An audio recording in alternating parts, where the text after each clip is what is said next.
சரி இப்படி எல்லாம் பண்றியா? நீ உருப்படுவியா? நாசமா போயிடுவ. நல்லா இருக்க மாட்டேன். என்ன யாரும் கேக்குறது ஆளு இல்ல நினைக்க போறாங்க. என்ன நினைக்கிறதுக்கு இருக்கு? என் பொண்டாட்டியை பத்தி கண்டபடி பேசுவாங்க, கேட்டு சும்மா இருக்கணுமா? நானு என்ன வெறுமையா நினைச்சிட்டியா நீ? முதல்ல இந்த வீட்டை விட்டு கிளம்பு. கிளம்பு. வாய முடியா? என்ன இப்படி சொல்லி கிளம்புனா நான் கிளம்பிடுவேனா? என்ன இந்த வீட்ல நீ வச்சதா சட்டமா?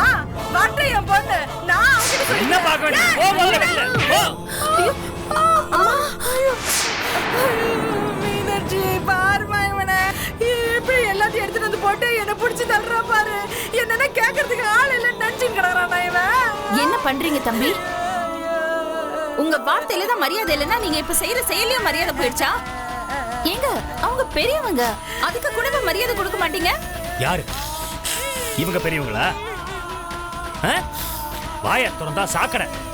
என் பொண்டாட்டியை பத்தி அசிங்கமா பேசிட்டு இருக்காங்க. பொம்பளையா இருக்கிறதுனால தான் இவ்வளவு தூரம் விட்டு வச்சேன். இல்லைன்னா வேற மாதிரி நடந்திருக்கும். வேற மாதிரினா எந்த மாதிரிங்க? சொல்லுங்க. வர வர நீங்க பேசுற வார்த்தைகள்ல தான் மரியாதை இல்லைன்னா இப்ப நடந்துக்கிற செயலுமே ரொம்ப தப்பா இருக்கு.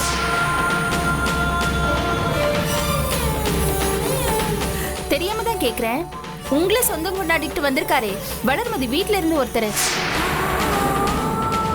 அவரு நீங்க இல்லாதப்போ கழுத்தை பிடிச்சு வெளியில தள்ளினா சும்மா இருப்பீங்களா நீங்க? சொல்லுங்க.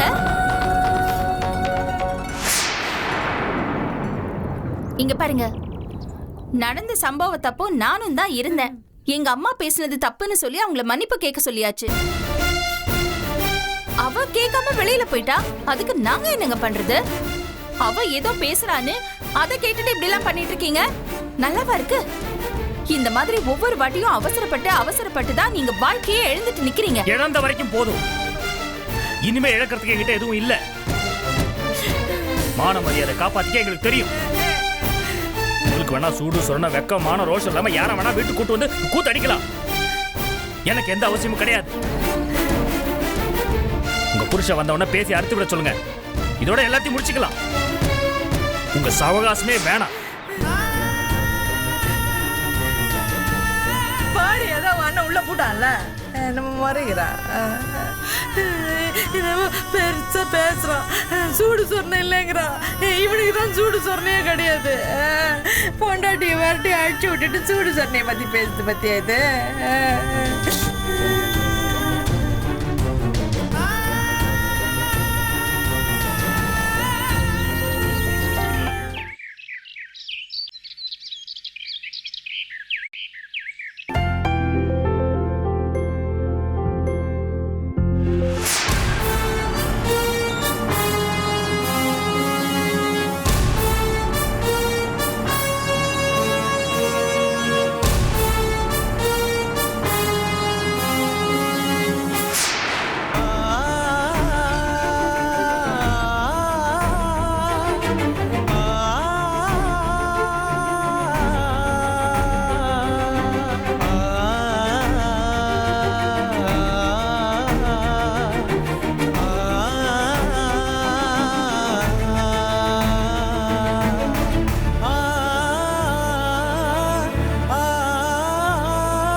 வாமா.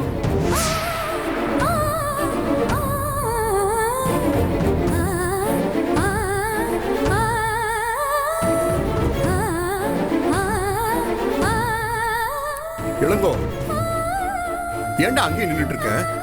இது உண்மைடா. என்னடா தயக்கம் உள்ள வரத்துக்கு? உள்ள வா.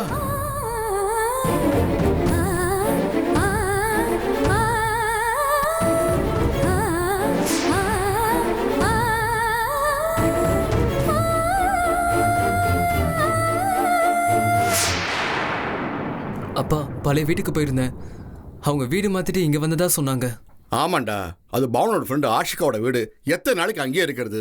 அதான் தனியா ஒரு வீடா பார்த்துட்டு இங்க வந்துட்டோம்.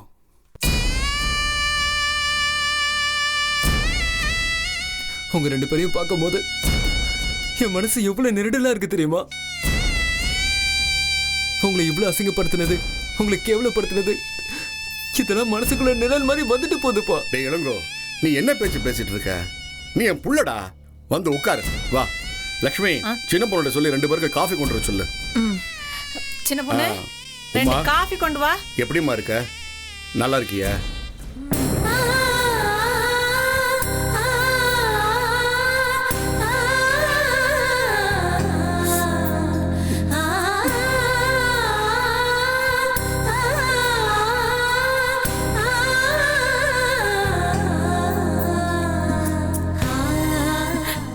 ஏண்டா இளங்கோ, இப்பதான் எங்களெல்லாம் பாக்குறதுக்கு உனக்கு வழி தெரிஞ்சுதாடா? ஃபாரின்ல இருந்து வர்ற அன்னைக்கு உனக்காக நான் எவ்வளவு நேரம் காத்துட்டு இருந்தேன் தெரியுமா? ஏர்போர்ட்ல இருந்து நீ கிளம்பிட்டேன்னு தெரிஞ்ச உடனே வீட்டுல ஆரத்தி எல்லாம் கரைச்சு வச்சுட்டு உனக்கு பிடிச்சதெல்லாம் சமைச்சு வச்சுட்டு காத்துட்டு இருந்தேன்டா. நீ பாட்டுக்கு கிளம்பி அங்க போயிட்ட. பெத்த மனம் பித்து, பிள்ளை மனம் கல்லுன்னு சொல்லுவாங்க.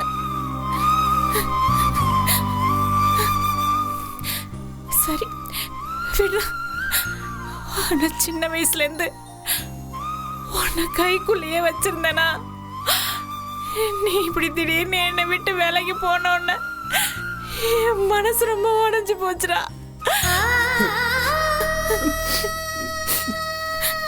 இல்லம்மா, நான் ஏதோ ஒரு வேகத்துல தப்பு பண்ணிட்டேப்பா. அங்க போன நாள்ல இருந்து எனக்கு சுத்தமா நிம்மதியே இல்லம்மா. எனக்கு நீ யார் இருக்காங்க சொல்லு. எனக்கு வாழ்க்கையில அனுபவம் கத்து கொடுக்கிற பாடம் தாமா இதெல்லாம். ஒரு பெரிய கவிஞர் சொல்லுவாருன்னு நீ என்கிட்ட அடிக்கடி சொல்லுவல்ல, கடல்ல தூரம் இருந்து பார்க்கும்போது ரொம்ப அழகா நீல கலர்ல தெரியும்னு. அது பக்கத்துல போனதான் அதோட ராட்சசாலனா என்னன்னு தெரியும்னு சொல்லுவேன். இந்த மாதிரிதாம்மா நான் வெளிநாட்டுக்கு வேலைக்கு போகும்போது என்னை பார்க்கும்போது பெருசா நினைச்சாங்க. ஆனா அங்க போனதுக்கு அப்புறம் தாம்மா கஷ்ட நஷ்டம்னா என்னன்னு தெரியுது. சொல்ல போனா அந்த வீட்டுல இருந்த நாட்கள் கூட அப்படிதாம்மா இருந்துச்சு. வெளிநாட்டு வேலையும் இப்படிதாம்மா. வெளியிருந்து பார்க்கும்போது தாம்மா பெருசா தெரியும். ஆனா அது உள்ள போனதாம்மா அதோட கஷ்ட நஷ்டம் என்னன்னு புரியும். சொல்ல போனா இதோ உமா வீட்டுல இருந்த நாட்கள் கூட அப்படிதாம்மா இருந்துச்சு. அதுவும் இல்லாம இப்ப எல்லாரையும் புரிஞ்சுக்க ஒரு சந்தர்ப்பம் கிடைச்சதுமா. டேய் விடுறா, நடந்ததை பத்தி இப்ப எதுக்கு மறுபடியும் பேசிட்டு இருக்க? இவ்வளவு நடந்ததுக்கு அப்புறம் உங்க 2 பேருக்கு புத்தி வந்துருச்சுல்ல, அதுவே எனக்கு போதும். என்னங்க நீங்க புள்ளிட்ட போய் சொல்லி காட்டிட்டு இருக்கீங்க? அவன் ஏதோ சின்ன வயசு தெரியாம தப்பு பண்ணிட்டான், நாம தாங்க அவனை மன்னிக்கணும். யாரது? என் கண்ணு தெரியலையா இல்ல கண்ணு தான் மங்களா இருக்கா? நல்லதானே தெரியுது. லட்சுமி ஏதோ விருந்தாடி வந்திருக்காங்க, காப்பி கொண்டு வாங்கன்னு சொன்னிச்சு. கடைசியில பார்த்தா நம்ம வீட்டு ஆளா இருக்கு. ஏன் உங்களுக்கு வெத்தலை பாக்க வச்சு அழைச்சாதான் வருவியலோ வீட்டுக்கு? அம்மா அப்பா எப்படி இருக்காங்க ஏதா இருக்காங்கன்னு ஒரு வார்த்தை வந்து பாத்தீங்களா? ஏம்மா நீ வாழ வந்த வீடு தானே இது, அப்படியே உன் புருஷனை கூட்டிட்டு போயிட்ட? சின்ன பொண்ணு கொஞ்ச நேரம் பேசாம இரு. எந்த நேரத்துல எதை பேசுறதுன்னு தெரியாம. காப்பி எடுத்துக்கப்பா, எடுத்துக்கம்மா. அவங்களே நொந்து போய் வந்திருக்காங்க. வெந்த பொண்ணுல வேலை பாய்ச்சுற மாதிரி எதையோ பேசிட்டு இருக்க. அவங்க இப்பயாவது நம்மளை புரிஞ்சுட்டு வந்தாங்களேன்னு சந்தோஷப்படு. குடிங்கப்பா.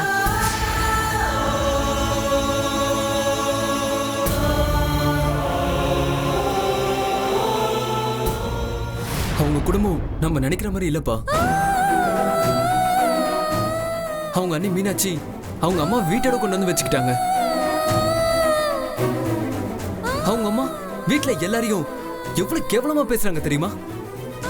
அவங்க வாயிலிருந்து வர வார்த்தைக்கு லிமிட்டே இல்லப்பா. இன்னொரு பக்கம் வளர்மதி இருக்காங்களே, அதான்ப்பா சண்முகம் 2வது கல்யாணம் பண்ணிட்டு வந்தாரு. அவங்கதான் அவங்க அத்தை பையனை கூட்டு வந்து வீட்டோட வச்சிருக்காங்க.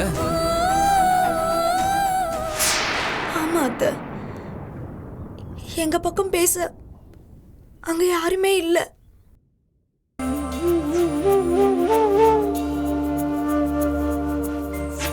எங்க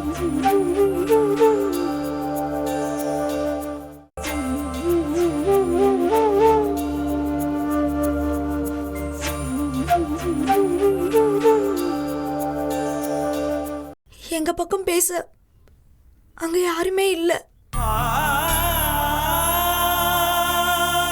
என்ன மன்னிச்சிடுங்க அத்தை, மன்னிச்சிடுங்க மாமா.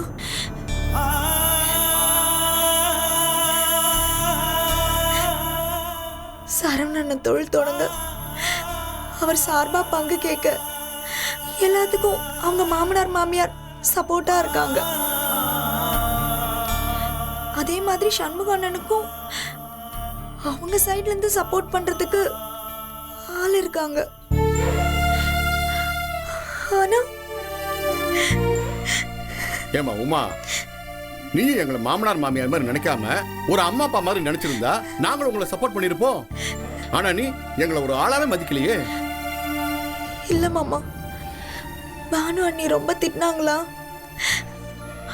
அவங்க பேசும்போது எனக்கு மனசு தாங்கல. சின்ன சின்ன சண்டையில ஆரம்பிச்சு அது பெரிய விரிசல் விட ஆரம்பிச்சிருச்சு. மாமா, நான் வேணும்னு எதுவும் பண்ணல மாமா.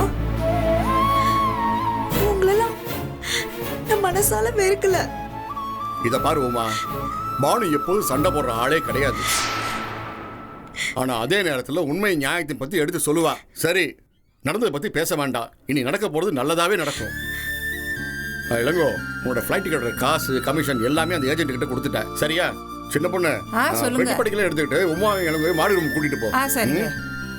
லட்சுமி, பசங்களுக்கு சாப்பிட என்ன பிடிக்குமோ அதை சூப்பரா சமைச்சு ரெடி பண்ணு.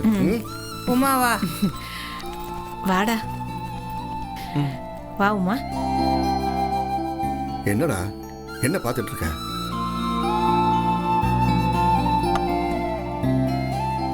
அப்பா, இந்த தடவை நான் ஃபாரின் போனதும் உங்களுக்கும் பானுக்கும் எல்லாத்தையும் சேர்த்து செட்டில் பண்ணிடுறேன்ப்பா. என்னடா நீ செட்டில்மெண்ட் அது இதுன்னு பேசிட்டு? முதல்ல நீ நல்லா இருக்கணும். நீ வாழ்க்கையில முதல்ல செட்டில் ஆக. நீ எனக்கு திருப்பி செய்வன்னு எதிர்பார்த்து இதெல்லாம் உனக்கு நான் செஞ்சுட்டு இருக்கேன். நீ செஞ்சாலும் செய்யாட்டிலும் நீ எனக்கு புள்ளடா. நான் உன் அப்பா. நம்ம கூட எனக்கு ரத்த பாசம் விட்டு போயிடுமா? சொல்லு பார்க்கலாம்.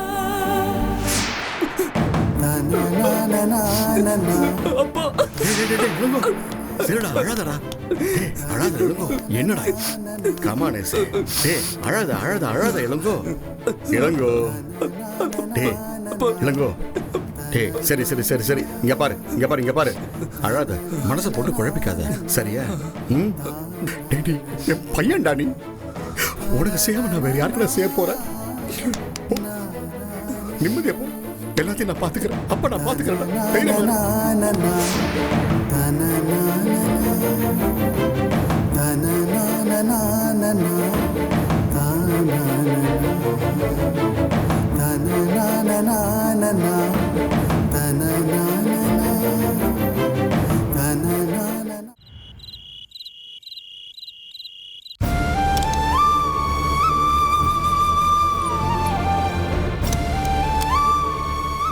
என்ன இன்னும் தூங்கலையா நீ? இல்லைங்க, எல்லாரும் சாப்பிட்டு தூங்கிட்டாங்க. நீங்க சாப்பிட்டீங்களா இல்லையான்னு தெரியாம எப்படிங்க தூங்க முடியும்? சரி, நான் சாப்பிட்டேன். என்னங்க, நான் உங்ககிட்ட ஒன்று கேட்கலாமா? என்ன? இங்க பாருங்க, வைஜெயந்தி ராஜேந்திர மாமாவை வேண்டான்னு சொல்லிட்டாங்க. அப்புறம் ஏன் நீங்க பிரச்சனை பண்ணணும்னு நினைக்கிறீங்க? அப்படின்னா எங்க அப்பா நான் பேசுனது ஒட்டு கேட்டியா? இங்க பாருங்க, ரொம்ப காலத்துக்கு அப்புறம் நீங்களும் உங்க அப்பாவும் சேர்ந்துருக்கீங்க. நல்ல விதமா வியாபாரத்தை பார்த்து நிம்மதியா இருக்கலாம்ல. உனக்கு என்ன அவ்வளோ அக்கறை என் மேல? ஏங்க, என் புருஷன் மேல எனக்கு அக்கறை இருக்காதா? இது புருஷன் மேல உள்ள அக்கறை இல்ல, உன் தங்கச்சி மேல உள்ள அக்கறை. உன் தங்கச்சிய அந்த ராஜேந்திரனுக்கு கட்ட போறீங்க, அதுக்கு எந்த பிரச்சனையும் இருக்கக்கூடாது, அதானே? காஞ்சிபுரத்திலே 2 பெரிய குடும்பம், ஒன்னு வீரமணி குடும்பம், இன்னொன்னு கைராசி குடும்பம். 2 குடும்பத்திலே அக்கா தங்கச்சி 2 பேரும் வாக்கப்பட்டு 2 பேரும் சந்தோஷமா வாழணும். நாங்க மட்டும் நாக்க வலிச்சிட்டு போடுமா? இத பார், எங்க அப்பா வீரமணி கிரிமினலுக்கு கிரிமினல், என் உடம்புலயும் அதே ரத்தம் தான் ஓடுது. ஏதோ உன் பேச்சை கேட்டு கொஞ்ச நாள் இருந்ததுக்கு எனக்கே அட்வைஸ் பண்ணுவியா?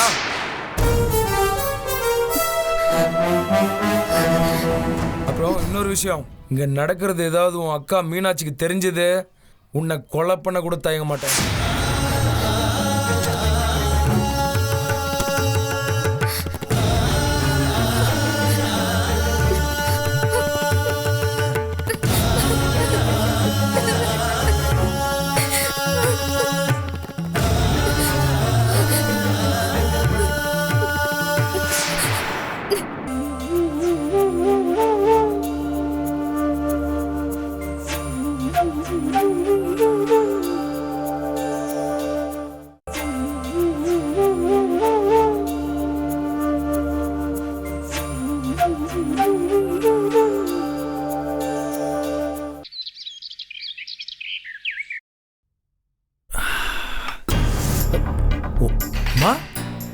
வாமா, வா வா வா உட்கார். மாப்பிள்ளை எப்படி இருக்காரு? நல்லா இருக்காரா? என்னம்மா யார்கிட்டயும் சொல்லாம கொள்ளாம திடீர்னு கிளம்பிட்ட? ஆமா, இன்னும் சொல்ல என்ன இருக்கு? தெரியாம தான் கேக்குறேன். எல்லாத்துக்கும் ஒரு முடிவு கட்டிட்டீங்க, எல்லாத்தையும் முடிச்சிட்டீங்க. என்னம்மா இதுக்கப்புறமா ஏன் இன்னும் நடிச்சிட்டு இருக்கீங்க? உன் புருஷன் எப்படி இருக்காரு, என்ன பண்றாருன்னு ஏன் உங்களுக்கு எதுவுமே தெரியாதா? அவர் பாவம், அவர் குடும்பத்தை விட்டுட்டு அவர் அப்பா அம்மாவை எதிர்த்துக்கிட்டு அவர் தங்கச்சி சொன்னதெல்லாம் கேட்காம நீங்க தான் எல்லாமேன்னு நான் சொன்ன ஒரே ஒரு வார்த்தைக்காக இருந்தார்ல. அவருக்கு இன்னும் வேணும், இதுக்கு மேலேயும் வேணும். பொண்டாட்டி பேச்ச கேட்டுக்கிட்டு வீட்டுல இருக்க ஆம்பளைங்க பூரா கையால் ஆகாத வந்தான்னு எத்தனை பேர் பேசியிருப்பாங்க.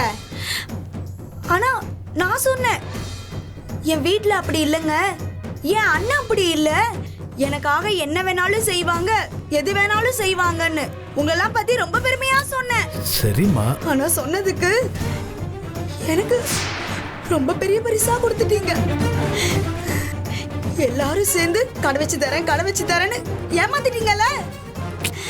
தோ நிக்கிறாங்களே மீனாட்சி, அவங்க தங்கச்சிக்கு கடை வைக்கணும்னா மட்டும் நல்லா பார்த்து வியாபாரம் ஆகிற கடையா பார்த்து எல்லாரும் மூக்கு மேல வெல் வைக்கிற மாதிரி கடை திறப்பு விழா நடத்தினாங்க. ஆனா ஏன் புருஷன் வெளிநாட்டுல இருந்து வெறும் கையோட வந்து கஷ்டமான சூழ்நிலை நாங்க நிக்கும் போது நீங்க 2 பேரும் தான் கதின்னு உங்க காலடியிலே விழுந்து கிடந்தோம். என் புருஷனுக்கு நீங்க 2 பேரும் என்ன பண்ணீங்க?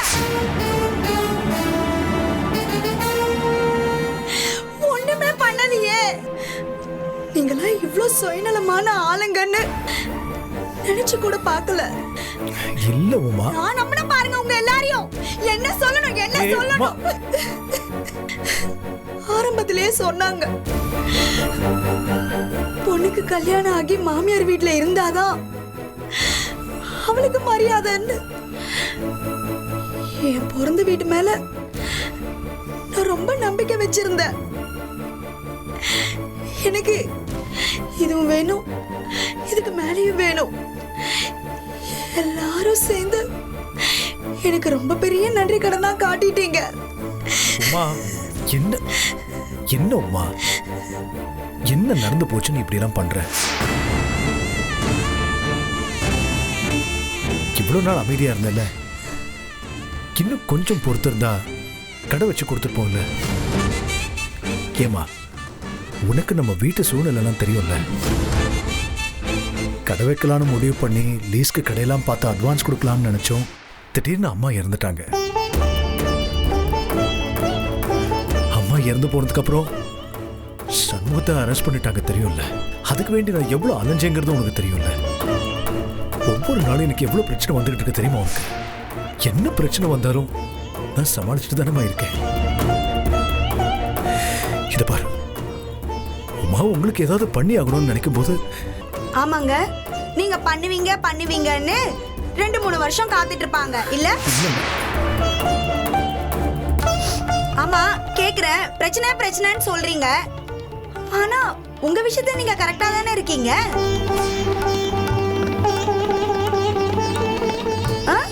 தோ அண்ணி அவங்க உங்க அம்மா தங்கச்சியே இந்த வீட்ல கொண்டு வந்து வச்சு கூத்தடிச்சிட்டு தானே இருக்காங்க. என் புருஷனுக்கு செய்யணும் மட்டும்தான் உங்க எல்லாருக்கும் வந்துரும். எல்லாரும் அவங்கவுங்களுக்கு வேணும்ன்றத பாத்துக்கிட்டு தானே இருக்கீங்க. ஆனா எனக்குன்னு வரும்போதுதான் நீங்க எல்லாரும் அப்படியே அமைதியா இருந்துடுறீங்க. வைரவன் மாமா சாந்தி அடிச்சு துரத்தி அனுப்புவார் பாருங்க, அவளும் அப்படியே நாடகம் ஆடிட்டு வந்து இருக்கிறது எல்லாத்தையும் புடிங்கிட்டு போயிடுவா பாருங்க. அந்த மாதிரி நானும் செஞ்சிருக்கணும். செய்யாம போனது ஏன் தப்புதான். அண்ணன் அண்ணி செய்வாங்கன்னு இவ்வளவு நாள் காத்து கிடந்தேன் பாருங்க, ஏன் தப்புதான். என் புருஷன் பாவம் அப்பாவி. எல்லாரும் அவர் அப்படி இருந்ததுனால தானே சேர்ந்து அவர் தலையில மிளகா அரைச்சிட்டீங்க. உங்களுக்குலாம் ரொம்ப நல்லவங்களா வாய்க்கவே கூடாது. அப்படி வாச்சிட்டாங்கன்னு வச்சுக்கோங்க, அவங்க கதையை முடிச்சிடுவீங்க. என்ன பேசிக்கிட்டு இருக்க நீ? கடை வச்சு கொடுக்கல அது இதுன்னு. நீ சொன்னதெல்லாம் சரிதான். உனக்கு சொத்து பிரிக்கணும்னு சொல்லி ஒன்னா கூடி கும்மி அடிச்சிட்டு இருக்கீங்களே, சரவண முண்டாட்டி தங்கிட்டு சமூகண்ண எல்லாரும் சேர்ந்து சொத்தை பிரிக்கணும் சொல்லிக்கிட்டு இருந்தீங்கல்ல. சொத்தை பிரிக்கும் போது கடையை எந்த கணக்குல சேர்த்து எழுதுறது? இந்த பாரு, நாங்க சொத்தை பிரிச்சு கொடுத்தா நீ கடையை வையி இல்ல கடையை இழுத்து மூடு, என்னமோ பண்ணி தொலை. உனக்கு கடையும் வச்சு கொடுக்கணும், சொத்தையும் பிரிச்சு கொடுக்கணுமா? எங்களை எல்லாம் பார்த்தா இழிச்சா வைத்தனமா தெரியுதா? அப்படி போடுங்க மாப்பிள்ள அருவாள. இந்த மூஞ்சூறு மூஞ்சிக்காரி 1008 கேள்வியை கேப்ப. ஏண்டி இன்னும் அவ என்ன பார்த்துட்டு நின்னுட்டு இருப்பாளா? இது பாரு, பங்க பிரிக்கணும்னு அன்னைக்கு எல்லாரும் கூட வந்து வக்கனையா வாய்க்கிழிய பேசிட்டு போனல. இப்ப எந்த மூஞ்சிய வச்சுட்டு இங்க வந்து நிக்கிற? அம்மா என்னமோ வாதாடிட்டு கிடக்குற இங்க வந்து. என் சொத்தை பிரிச்சு கொடுங்க, உங்க தங்கச்சிக்கு கடை வச்சுங்க, உங்க நொங்கச்சிக்கு இதை பண்ணீங்கன்னு. இந்த பாரு, கைராசி குடும்பத்துல இருந்து 1/4 காசு எடுத்து ஒன்னும் என் பொண்ணுக்கு கடை வச்சு கொடுக்கல. அவ சொத்துல இருந்து அவ தங்கச்சிக்கு கடை வச்சு கொடுத்துருக்கா. இதெல்லாம் கேக்குறதுக்கு முதல்ல உனக்கு இன்னாடி உரிமை இருக்குது. இந்த பாரு, என்னமோ வெளிநாட்டுக்கு போயிட்டு கப்பல் நிறைய அள்ளிட்டு வரேன்னு போனா உன் புருஷன், ஆனா வெறும் கைய வீசிக்கிட்டு வந்தான். அந்த புண்ணியமா என்னைக்கு இந்த வீட்ல கால் எடுத்து வச்சானோ முதல்ல உன் அம்மாவை வாயில போட்டுக்கிட்டான்.